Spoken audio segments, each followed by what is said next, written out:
Okay, so picture this. Uh-huh. It's December 1968, Right.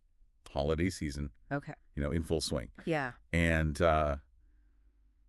there's this young woman Okay. kind of tucked away in this Atlanta motel room, Mm-hmm. recovering from the flu. Sounds pretty peaceful, Okay. right? Yeah. But, that sense of normalcy, Right. and it's about to be shattered Okay. in just the most terrifying way imaginable. No. We're diving deep into the Barbara Jane Mackle Yeah. kidnapping case today. Oh, wow. A story that, really gripped the nation. Yeah. And it still kind of haunts us Right. with its just chilling details. Yeah. You've shared some incredible audio with us. Yeah. And we're gonna try to unravel it all, the meticulous planning, the agonizing weight, Yeah. and just the sheer resilience of this Mm-hmm. this young woman Right. trapped in a nightmare. Yeah. What's so captivating about this case, especially I think for those who lived through that era, All right. is how it just plays on, I think, our deepest fears. Right. It's a parent's worst nightmare. Yeah. A child stolen in the dead of night. Right. And not just stolen, but right. buried alive. Yeah. Trapped in this custom-built coffin Yeah. with limited air, Right. food, and water. It's crazy. It's the stuff of horror movies, Yeah. And yet for Barbara and her family, Right. it was all too real.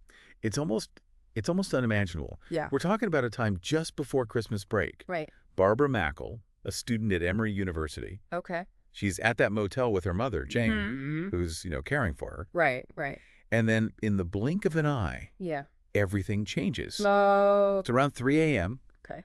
when there's a knock on the door Right. and it just shatters the quiet. Yeah. This man, Oh, wow. claiming to be a detective, Okay. tells Jane this this convincing story about a car accident Right. involving a young boy, Oh, geez. needing her help. So this is where the kidnappers, Yeah. chilling strategy comes into play. Right. They used what's known as social engineering, Okay. preying on, I guess, human empathy Right. and, our natural instinct to help, those in distress Right. by creating this sense of urgency Right. and appealing to Jane's, maternal instincts. Right. They were able to kind of gain her trust, Yeah. lower her guard. And it works tragically well. Oh, wow. Jane cautiously opens the door, Right. and suddenly violence just erupts. Oh, my God. This is no concerned detective. Right. It's the kidnapper, Gee. along with an accomplice. Okay. They overpower Jane, Wow. leaving her helpless to stop them from taking Barbara. Oh, no. And they just vanish into the night, Wow. leaving behind this Yeah. chilling silence that's soon replaced by, a wave of panic Oh, yeah. and a desperate search for answers. The level of planning Yeah. involved in the abduction itself is striking. This Right. wasn't, some random act of violence. Yeah. It was meticulously orchestrated. Yeah. Indicating a level of premeditation Yeah. that sends chills down your spine. Then there's the ransom note. Okay. It's discovered later that morning, Right. buried beneath a palm tree Wow. in the Mackle family's yard in Miami. Oh, geez. Imagine the dread Yeah. as they unearth this message Yeah. and realize the gravity of the situation. Yeah. The kidnappers demanded $500,000, Wow. a staggering sum in 1968, Yeah. equivalent to about $4.5 million today. It wasn't just the Yeah. amount that was chilling, though. Right. The ransom note was incredibly detailed, Right. specifying the exact dimensions of the suitcase for the money, Wow. the denominations of the bills, Oh, my gosh. even restrictions on consecutive serial numbers. That's crazy. It speaks to Yeah. a meticulous and controlling mindset, Yeah. a desire to exert complete dominance over the situation. All this time, Yeah. as Yeah. the family grapples with the demands and Mhm. tries to figure out how to even begin to comply. Yeah. Yeah. Barbara's trapped in that horrifying underground prison. Yeah. Can you imagine the terror, It's hard to fathom the the isolation, psychological toll right, of such an ordeal. Yeah. the feeling of being completely at the mercy of these strangers? The darkness, Yeah. the limited air supply, the constant fear. Yeah. It's a recipe for, utter despair. But Barbara, remarkably, chose to fight for her survival. Wow. Yeah. She sang Christmas carols, Okay. counted endlessly, talked to herself, Right. anything to maintain, a grip on reality Yeah. and keep hope alive. It's a testament to the human spirit, right? The Man. will to survive, even in the face of unimaginable terror. And meanwhile, the investigation is unfolding at a frantic pace. Right. Barbara's father, Robert Mackle, Mm-hmm. was a wealthy real estate developer Okay. with powerful connections. Right. And those connections come into play in a big way. Yeah.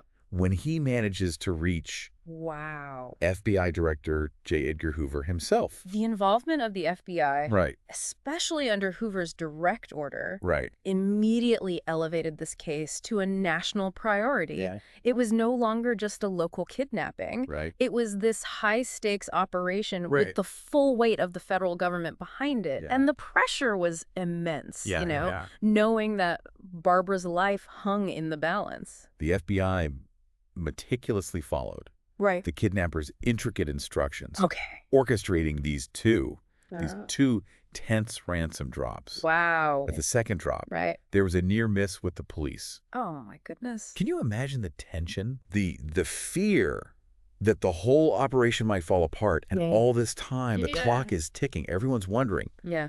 where is Barbara? Right. And is she even alive? Yeah. This is where the kidnappers, despite their, Right. meticulous planning, Yeah. they started making, I think, crucial errors, Right. particularly in their communication with authorities. I think they became overconfident, Yeah. believing they were, outsmarted the FBI, and Yes. that arrogance Right. proved to be their undoing. It finally came down to this cryptic clue Right. that the kidnapper reluctantly provided Okay. during a phone call with the FBI. Okay. It led them to this Mm-hmm.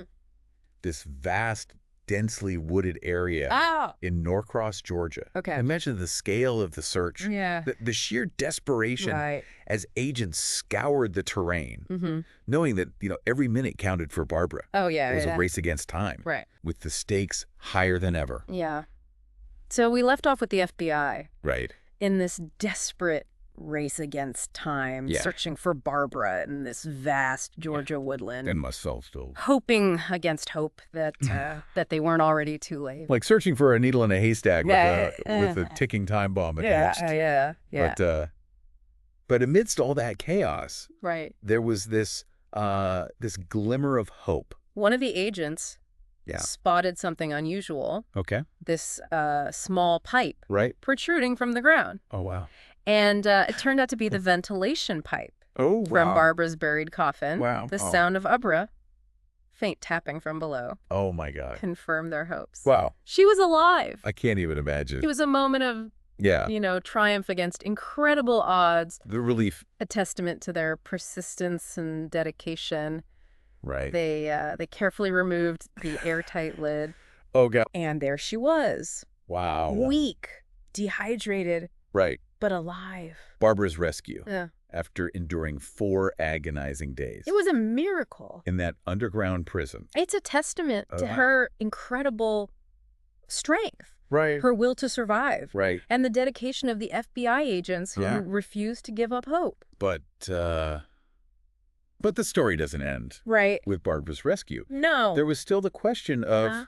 who was behind this horrific crime Yeah. and why. And the investigation Yeah. soon revealed the identities of the kidnappers, Okay. Gary Christ, Right. using the alias George Deacon, Okay. and his girlfriend, Right. Ruth Eisman Shear. Yeah. Their profiles were shocking, Yeah. to say the least. Gary Christ was this cunning and resourceful ex-convict, Right. kind of a Achillean, Uh-huh. who could blend in seamlessly with any crowd. Okay. He had escaped prison, Wow. reinvented himself, even infiltrated Oh, a really? prestigious university. Wow. It was a level of deception that that defied belief. It makes you question. And his accomplice, Ruth, Yeah. was a graduate student Right. in marine biology. It's like You'd think she'd be the last person Yes. involved in something like this. how well you can ever truly know someone. It really does, Yeah. right? It shattered those assumptions Yeah. we often make about, Yeah. who is capable of committing such Right. heinous acts. But beyond the initial shock, Right. there's this deeper question. Yeah. What drove them to do it? On the surface, Yeah. the motive seemed clear, Right. money, But the sheer complexity and risk Yeah. involved in their plan, Right. their utter disregard Yeah. for Barbara's well-being, Right. hinted at something darker, more psychologically driven. So let's look at Gary Christ. Okay. He was a textbook narcissist, driven by a need for control, Right. admiration, Right. and a belief in his own superiority. And for a narcissist, Right. kidnapping can become this twisted power play, Okay. a way to exert Yeah. ultimate control over another human being. So it wasn't just about the money. Right. It was about the thrill Exactly. of the challenge, Yeah. the satisfaction of outsmarting everyone, Mm-hmm. the feeling of being in complete control. And burying someone alive, Right. creating this elaborate Yeah. underground prison, Yeah. it amplifies that sense of power. Right. It takes the crime Right. beyond a simple kidnapping. It Yeah. becomes a symbolic act of dominance Right. and manipulation. Now, Ruth's role in this is still debated. Right, right, Some saw her as a victim, right. manipulated by Christ's, Oh.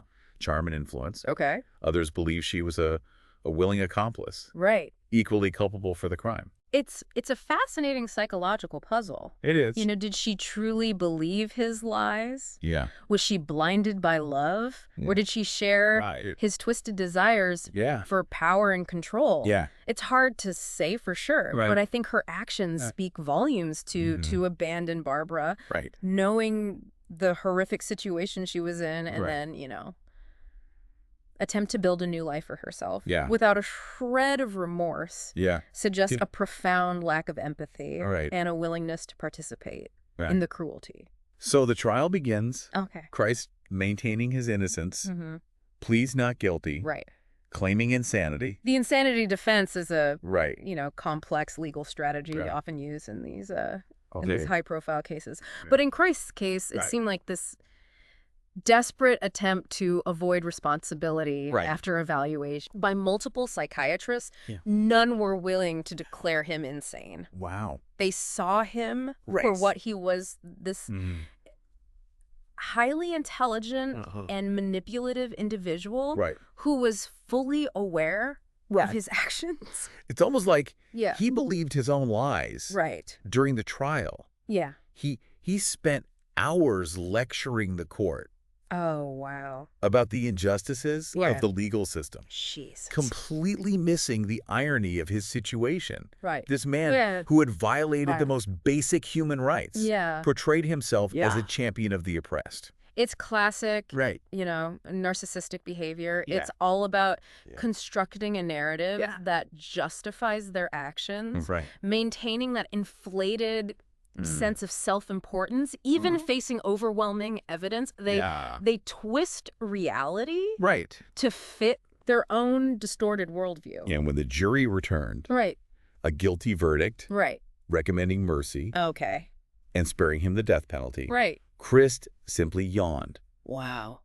glanced at his watch, Oh, jeez. acted completely indifferent to the No. gravity of the situation. Yeah, his reaction was this, It's like, chilling reminder yeah. of his detachment from reality Right. and his inability to grasp the That's all. emotional weight of his Oh. actions. Yeah. For him, Yeah. it was all this mental exercise, Right. a challenge to outsmart the authorities. Right. He never truly acknowledged Right. the suffering he Right. inflicted. Meanwhile, Ruth, Yeah?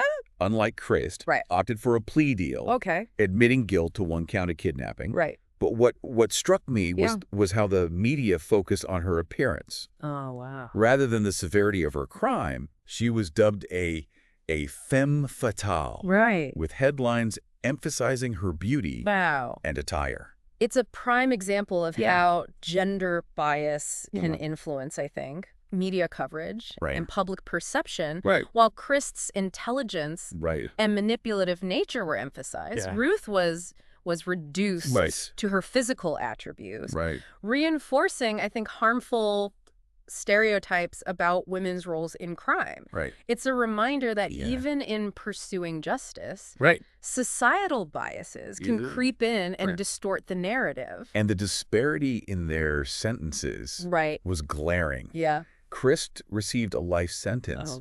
while Ruth served a mere 7 years Wow. before being paroled Okay. and deported. Right. It's hard to reconcile that. Yeah, the sentencing disparity Yeah. underscores, I think, the complexities of the justice system Right. while we strive for fairness. Right. Societal perceptions and biases, Right. conscious or unconscious, Right. can influence outcomes. Right. It raises difficult questions about how we define accountability Right. and whether justice is truly blind. But amidst the legal battles Right. and media frenzy, Yeah. there's one person whose story shines through Right. Barbara Mackle. It's just incredible to think about what Barbara went through. Yeah. You know, being buried alive, Right. held captive for days. Right. She emerged from that ordeal Yeah. with just remarkable strength It's truly inspiring. and resilience. Barbara's story is, while Kristen Eisman Shear were consumed by their own, twisted desires, Yeah. she focused on survival, Right. on holding on to hope. Yeah. She refused to be defined by Right. that trauma. Instead, she chose to, to heal, Yeah. to rebuild her life, Right. finding joy Yeah. in simple things. She married her devoted friend Stuart, Right. built a family, Yeah. and wrote a book about her experience. Right. But what's remarkable is that she then consciously chose to move on, Yeah. That's incredible. refusing to let this, Right. this one horrific event Yeah. define her. It's a testament to her strength of character. Yeah. Barbara's story reminds us that Right. even in the darkest of circumstances, Yeah. we have the power to choose how Yeah. we respond. She Right. could have easily succumbed to bitterness and Right. anger, Yeah. but she found a way Right. to reclaim her life and find happiness. It's a powerful message Yeah, of hope and healing. absolutely. But the story takes another unexpected turn. Okay. When Yeah. we shift our focus Yay. back to Gary Christ. Okay. Remember, he was sentenced to life in prison. Right. Yet in a twist that seems ripped from a movie script. Yeah. He's paroled Wow. in 1979. It's a decision that baffled many. He is. Especially considering the judge's own doubts Right. about Christ's capacity for genuine change. Right. But initially, Right. it seemed like Christ was determined to make amends. Yep. He moved to Alaska, Okay. enrolled in medical school, Wow. and incredibly earned his degree. It's hard to grasp how someone who orchestrated such a cold-blooded crime I know. could transform himself Right. into a healer. It really is. Was it a genuine attempt at redemption? Right. A way to atone for his past? Was it another Yeah. elaborate manipulation? Right. A way to prove his intelligence That's and right. outsmart the system once again? Yeah, it's a question. It is. It is a question. That continues to intrigue those who've studied this It case. continues to intrigue. Right. Was it genuine remorse Right. or another calculated performance? Right. We may never know for sure. We may never know. But what we do know is that Christ's Pat eventually caught up with him. In 2002, Right. his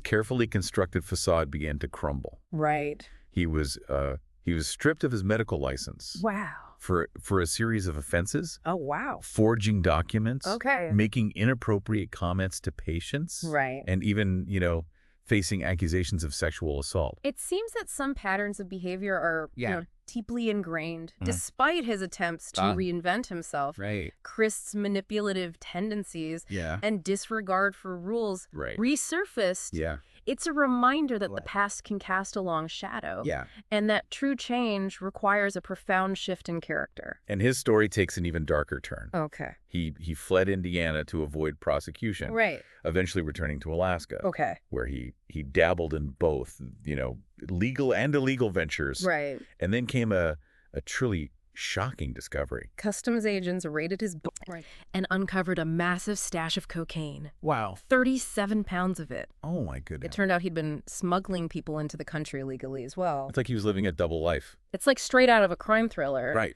And the surprises didn't end there. Right. Authorities searching his abandoned home in Georgia Wow. uncovered this massive underground drug lab, Oh, my God. complete with the secret escape tunnel. The discovery of the drug lab Right. and the smuggling operation Yeah. revealed, the extent Yeah. of Christ's criminal enterprise. This wasn't some, Right.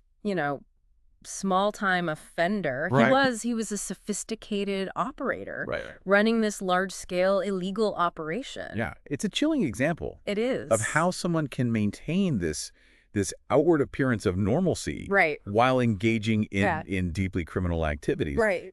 It makes you wonder how many other Gary Christs are out there. Right. Hiding in plain sight. Yeah. It's a reminder that appearances can be incredibly deceptive. Christ faced more prison time Right. for these new offenses. Right. And even after his release, Right. he continued to violate parole, Right. leading to further incarcerations. It seemed like he was incapable It seemed like he was. of staying on the right side of the law. Yeah. It's a sad and ultimately tragic end Yeah. for someone who at one point Right. had the potential Right.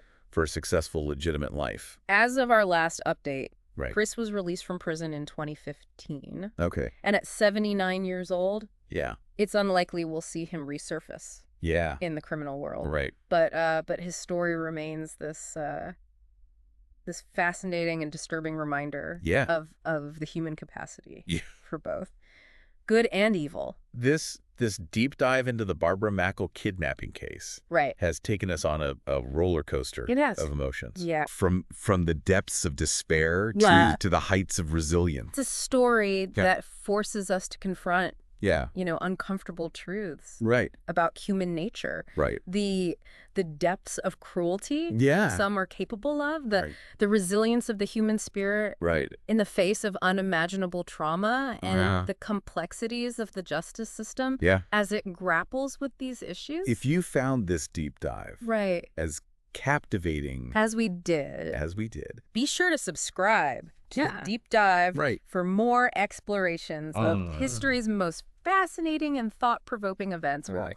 We'll continue to unravel the complexities It's- of the world around us, of the world around us. offering you a shortcut A shortcut to being well informed to being well-informed. and leaving you with, plenty to ponder Plenty to ponder long after. long after the episode ends. Yeah. The episode ends. Thanks for joining us. Thanks for joining us.